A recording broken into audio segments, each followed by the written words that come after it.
নতুন বছরের পয়লা দিন বলে কথা। শীতের আমেজ বাঙালি উপভোগ করবে পিকনিকের আনন্দে। আর নতুন কি? তবে ফি বছর পয়লা জানুয়ারির গুরুত্ব বাঙালির কাছে অন্যভাবেও রয়েছে। এদিন কল্পতরু উৎসব। এদিনই বিশ্ববিখ্যাত হিন্দু ধর্মের প্রচারক স্বামী বিবেকানন্দের গুরু ঠাকুর শ্রী শ্রী রামকৃষ্ণ পরমহংসদেব তাঁর শিষ্যদের উদ্দেশ্যে বলেছিলেন, তোমাদের চৈতন্য হোক। পশ্চিমবঙ্গের হুগলি জেলার আরামবাগ মহকুমার কামারপুকুর গ্রামে 1836 সালের 18ই ফেব্রুয়ারি এক দরিদ্র বৈষ্ণব ক্ষুদিরাম চট্টোপাধ্যায় এবং চন্দ্রমণি দেবীর সন্তান ভূমিষ্ঠ হয়। কথিত আছে, সন্তান ভূমিষ্ঠ হওয়ার আগে গয়াতীর্থ ভ্রমণে গিয়ে ক্ষুদিরাম চট্টোপাধ্যায় গদাধর বিষ্ণুকে স্বপ্নে দর্শন করেন। তাই নিজের চতুর্থ সন্তানের নাম তিনি রাখলেন গদাধর চট্টোপাধ্যায়। দাদা রামকুমার চট্টোপাধ্যায়ের হাত ধরে 1855 সালে গদাধর চট্টোপাধ্যায়ের কলকাতায় আগমন ঘটে। কারণ মাহিষ্য সমাজের জমিদার পত্নী রানী রাসমণি দক্ষিণেশ্বরে কালী মন্দির প্রতিষ্ঠা করেছেন। রানীমা প্রধান পুরোহিতের দায়িত্বভার অর্পণ করেছেন কামারপুকুরের রামকুমারের হাতে। তরুণ গদাধর দাদাকে পূজা অর্চনাতে সাহায্য করবেন। 1 বছরের মধ্যে ছন্দপতন। আকস্মিকভাবেই 1856 সালে মৃত্যু হল রামকুমার চট্টোপাধ্যায়ের। তাঁর স্থলাভিষিক্ত হলেন গদাধর চট্টোপাধ্যায়। দক্ষিণেশ্বর কালীমন্দিরের প্রধান পুরোহিতের দায়িত্বভার গ্রহণ করলেন তিনি। মন্দিরের ঠিক উত্তর পশ্চিম কোণে তরুণ পুরোহিতের জন্য একটি ছোট্ট ঘর বরাদ্দ করা হল।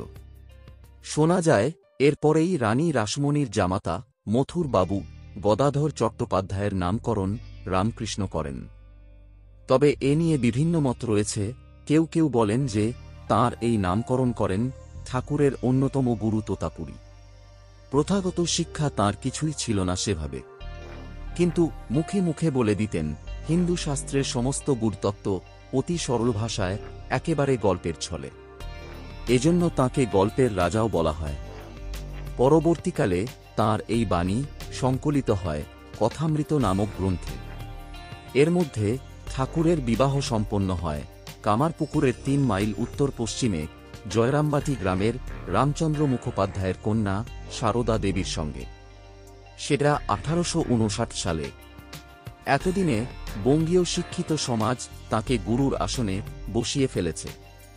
শিষ্য তালিকায় স্থান পেয়েছেন কেশবচন্দ্র সেন সমেত অন্যান্য গণ্যমান্যরা। শরীরে মারণ রোগ বাসা বাঁধলে ডাক্তার মহেন্দ্রলাল সরকারের নির্দেশে তিনি নিজেকে গৃহবন্দী রাখেন প্রায় 1 মাস। 1886 খ্রিস্টাব্দের 1 জানুয়ারি কাশীপুর উদ্যান বাড়িতে উপস্থিত রয়েছেন প্রায় 30 জন মতো গৃহী ভক্ত। সকলে হাতে ফুল নিয়ে উপস্থিত। আজ ঠাকুরের দর্শন পাওয়া যাবে। ঘড়ির কাঁটায় তখন ঠিক দুপুর 3টে। দোতলা ঘর থেকে তিনি নেমে এলেন বাগানে। পরনে সেই চিরাচরিত পোশাক, লাল পেড়ে ধুতি। উপস্থিত গৃহী ভক্তরা তাঁদের হাতে রাখা ফুল ঠাকুরের চরণে অঞ্জলি দিতে থাকেন। কথিত আছে, ঠাকুর তখন নাট্যকার গিরিশ ঘোষকে বলেন, হ্যাঁ গো, তুমি যে আমার নামে এত কিছু চারিদিকে বলো, তো আমি আসলে কি? গিরিশ ঘোষ উত্তর দিলেন, তুমি নররূপধারী পূর্ণ ব্রহ্ম ভগবান। আমার মতো পাপী তাপীদের মুক্তির জন্যই তোমার মর্তে আগমন। সবাই তখন ঠাকুরের চরণ স্পর্শ করল এবং ঠাকুর বললেন, তোমাদের চৈতন্য হোক। কিন্তু এদিনের উৎসবকে কল্পতরু কেন বলা হয়? এর জন্য অবশ্য আমাদের পুরাণে ফিরতে হবে। হরিবংশ ইত্যাদি পুরাণে কল্পতরুর উল্লেখ রয়েছে। দেবতা এবং অসুরদের মধ্যে সমুদ্র মন্থন হয়েছিল। পুরাণ অনুযায়ী সমুদ্র মন্থনকালে অমৃত, লক্ষ্মীদেবী, ঐরাবত ইত্যাদির সঙ্গে উঠে আসে একটি বৃক্ষ, যাকে পারিজাত বৃক্ষ বলা হতো। পরবর্তীতে দেবরাজ ইন্দ্রের বিখ্যাত নন্দনকাননের স্থান পায় এই পারিজাত বৃক্ষ এবং সেখান থেকে স্ত্রী সত্যভামার আবদারে শ্রীকৃষ্ণ পৃথিবীতে নিয়ে আসেন এই বৃক্ষ। এই পারিজাত বৃক্ষকেই কল্পতরু বলা হয়েছে। অর্থাৎ সেই বৃক্ষ যার কাছে যা চাওয়া হয় তাই পাওয়া যায়। কল্পতরু উৎসবের দিন ঠাকুরের ভক্তরা তাঁকে অবতার রূপে মেনে নেন।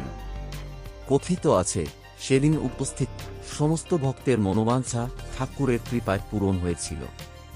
ভক্তদের বিশ্বাস রয়েছে এই দিন ঠাকুর রামকৃষ্ণদেব সকলের মনের ইচ্ছা পূরণ করেন।